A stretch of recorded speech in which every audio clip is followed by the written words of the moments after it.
نمر إلى المداخلة الخامسة وهي المتعلقة بمرصد درعا. سيقدمها السيد كارلوس بيريز وهو مهندس معماري وسيتكلم حول تهيئة المجال الواحي والترحال.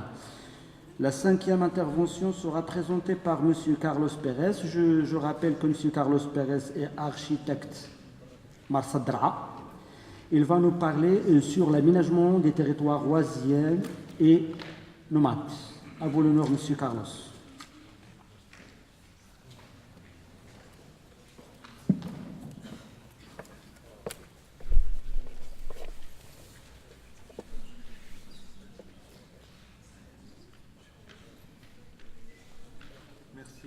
Bonjour, je vais vous parler de l'aménagement de territoire.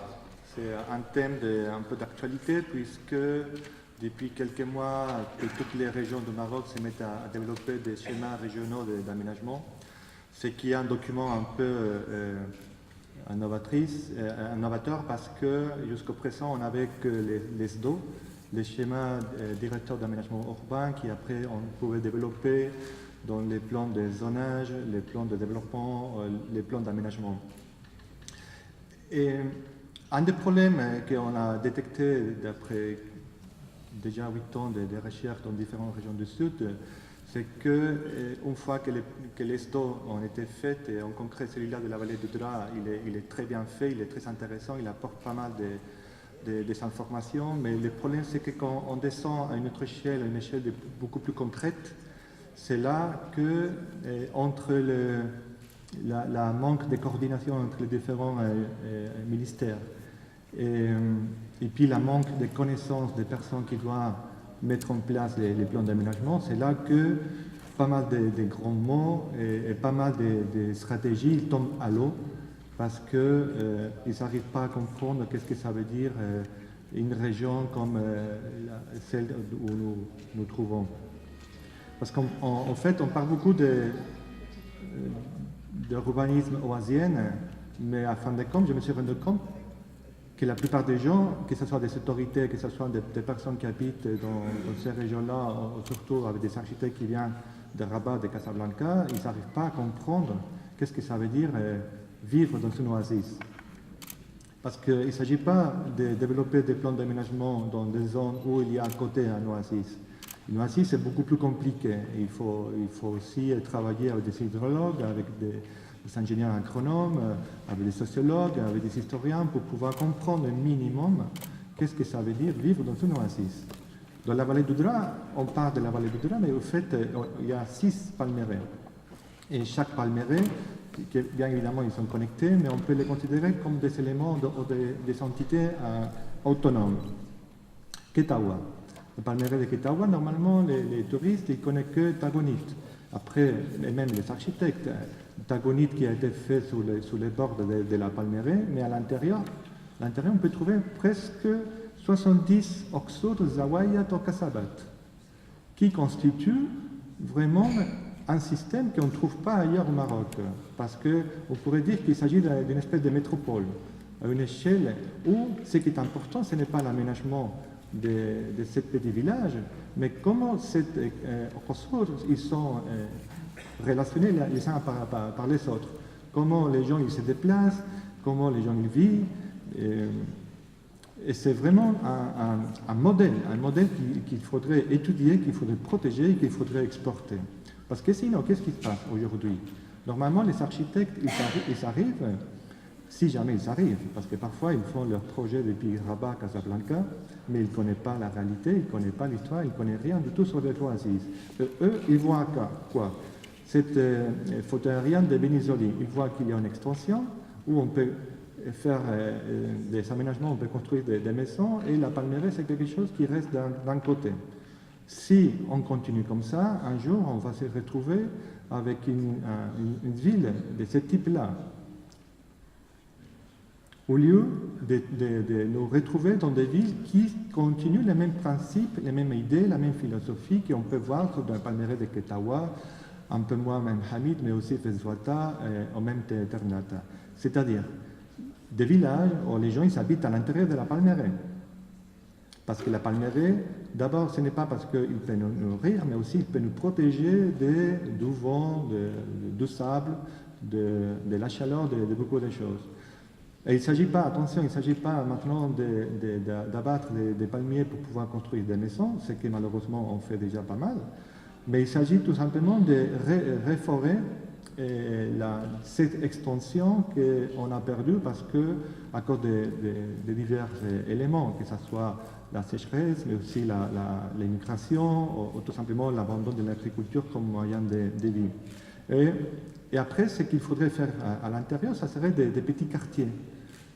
Il ne s'agit pas non plus, encore une fois, de reconstruire un Aksar, parce que ça pose des problèmes, mais si on pourrait faire des petits quartiers, et il ne faut rien inventer, parce qu'on trouve toutes les solutions, on peut les trouver déjà sur la palmeraie.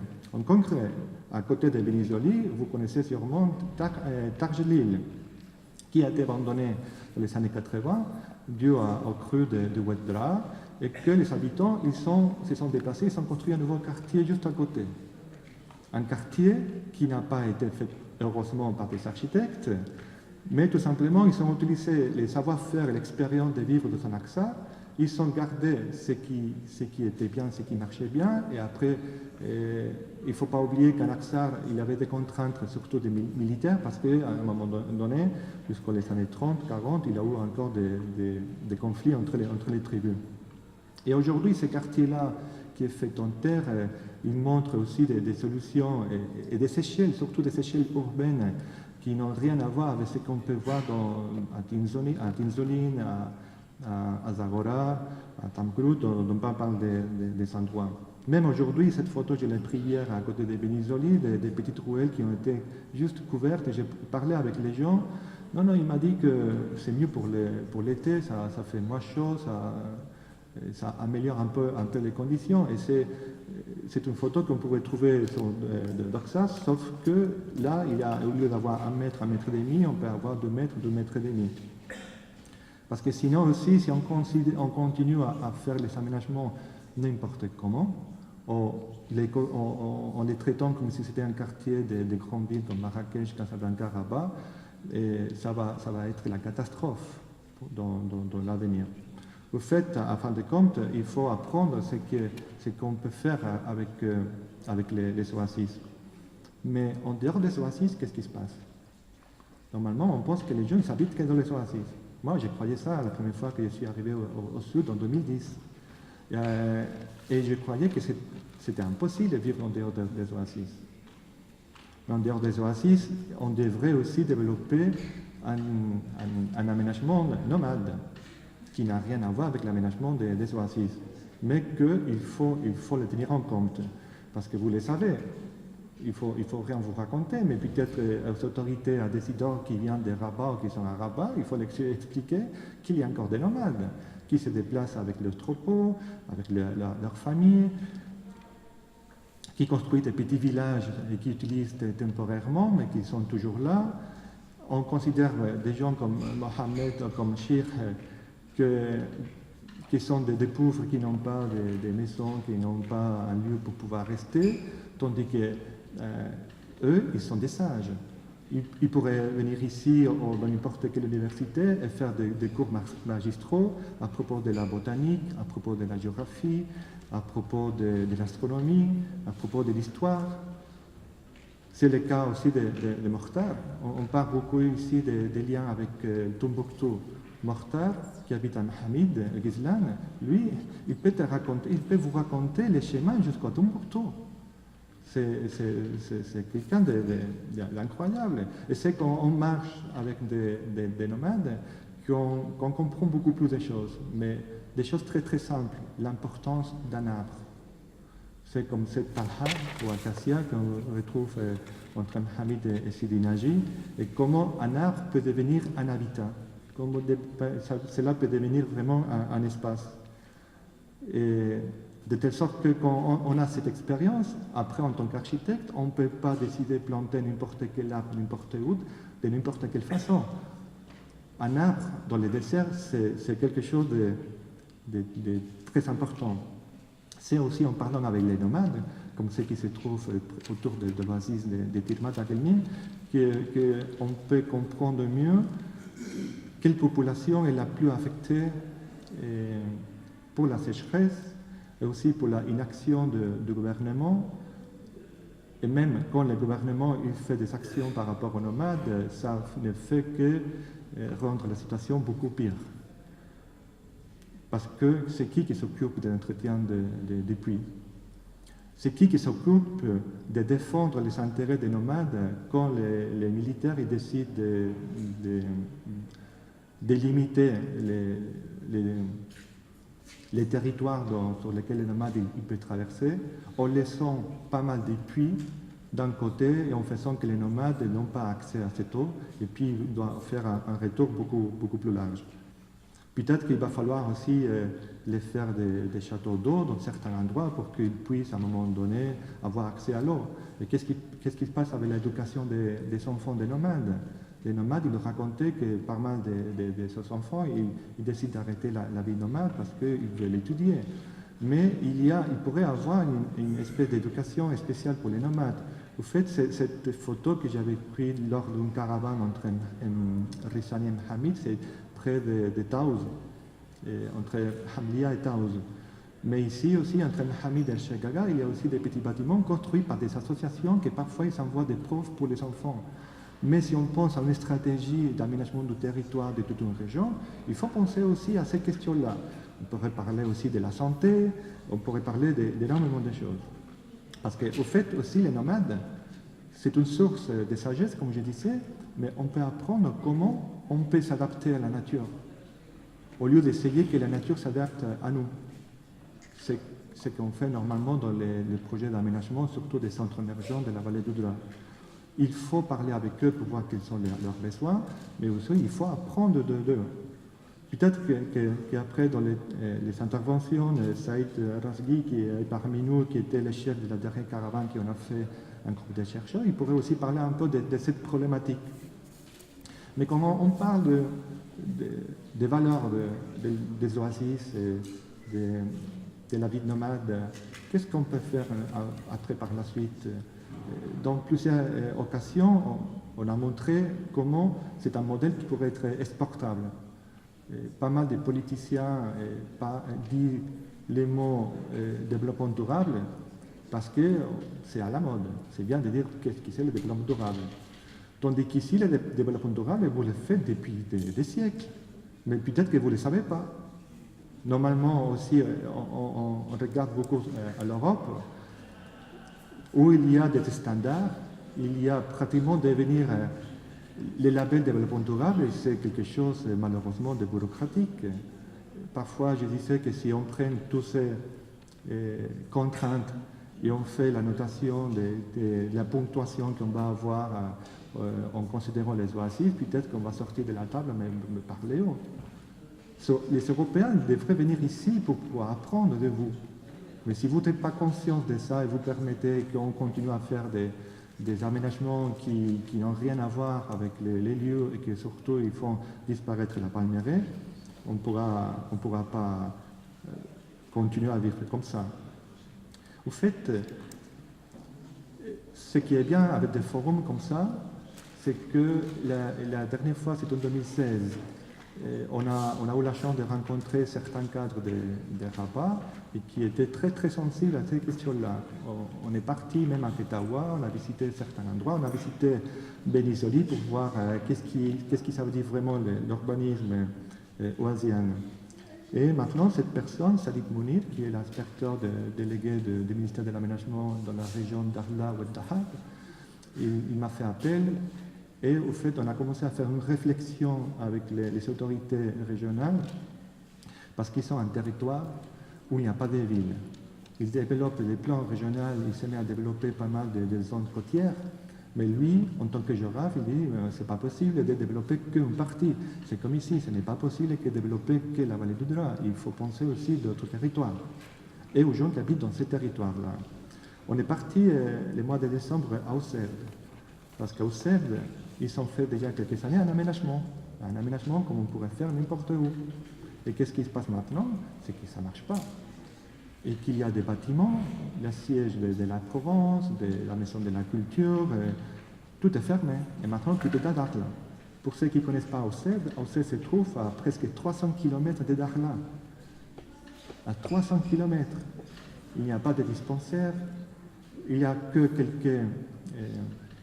quelques bâtiments de logement, des nomades qui soit ils passent par là, soit ils restent là-bas, et une petite école.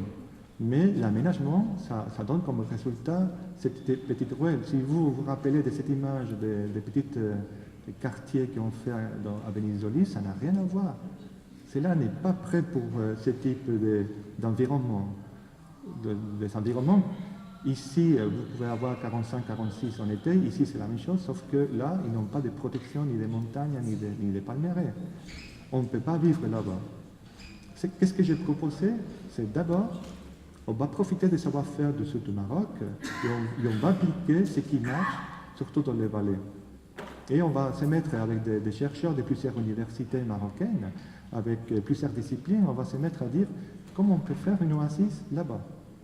Oui, il n'y a pas beaucoup d'eau, et peut-être que les palmiers ne seront pas un bon arbre, mais c'est ça aussi qu'on va étudier l'utilisation de l'oasis comme élément qui va protéger les gens qui vont habiter dedans. Mais après, plutôt en même temps, il faut parler, la première chose qu'il faut faire, c'est parler avec les nomades. Les nomades qui se déplacent normalement entre la Mauritanie et Guelmim.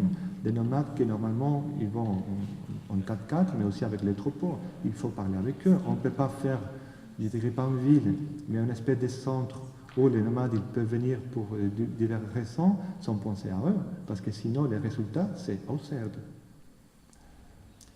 C'est-à-dire, si vous pouvez comprendre, vous avez beaucoup plus de chance. Vous ne devez pas commencer de rien. Vous devez tout simplement conserver ce que vous avez, l'adapter aux besoins d'aujourd'hui, que c'est très compliqué, c'est pas évident. Mais imaginez-vous, eux, dans une esplanade où il n'y a rien, comment ils peuvent développer un aménagement du territoire et concrètement des villes. Parce que aussi, c'est les nomades qui vont nous dire si vraiment il faut faire des routes goudronnées.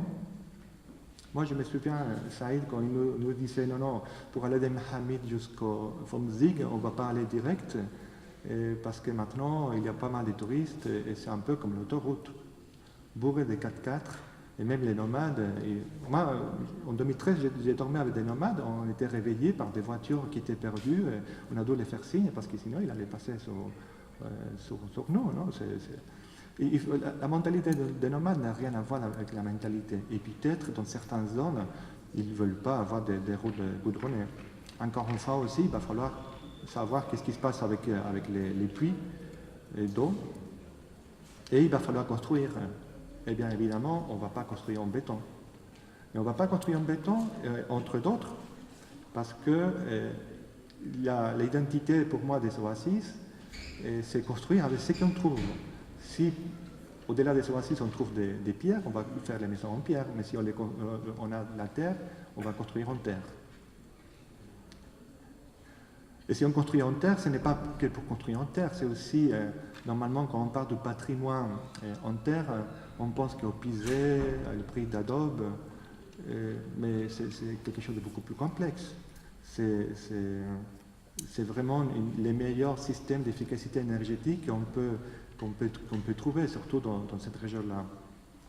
Et on peut beaucoup apprendre d'Oxo dans la question de l'efficacité énergétique. Parce qu'être durable, cela ne veut pas dire qu'on va planquer quelques panneaux solaires et c'est tout. Ou on va mettre des éoliens pour produire de l'énergie. En Ossed, on est obligé à produire de l'énergie. Parce que je répète, on est à 300 km de Dakhla. Et il va falloir faire des recherches parce qu'en plus, on ne peut pas copier-coller. On est en train de faire de chercher qui peut dédier du temps et de l'argent à étudier des éoliens qui vont pouvoir résister les sables. Et ça, en tant qu'appui, je répète que si on ne tient pas en compte la question de pouvoir construire en terre en tant que matériau isolant, et puis comment on va grouper les maisons, finalement, on ne fera rien. Pour finir, tout simplement vous dire que Aujourd'hui, vous êtes vous. Demain, si vous continuez comme ça, vous ne serez plus vous, vous serez d'autres personnes. L'aménagement qu'on fait aujourd'hui dans les centres émergents, dans les grandes villes, ça va créer des problèmes qui après, ça va être très, très, très compliqué à résoudre.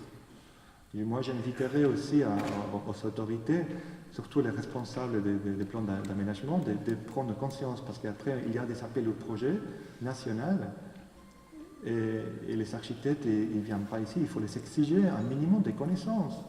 À côté de Dakhla, ils m'ont expliqué comment des projets, ils sont envoyés un projet d'aménagement, ils ne sont pas venus à Dakhla, et quand ils sont allés sur le terrain, ils se sont rendus compte que la moitié des plans d'aménagement étaient sur les dunes. Comment on va construire sur les dunes? Combien de temps, combien d'argent on gaspille? Vraiment, les oasis, il faut les considérer et il faut l'étudier pour pouvoir montrer quelles sont les potentialités d'un point de vue aussi contemporain. Ce n'est pas il faut tout garder tel qu'il est. Merci beaucoup.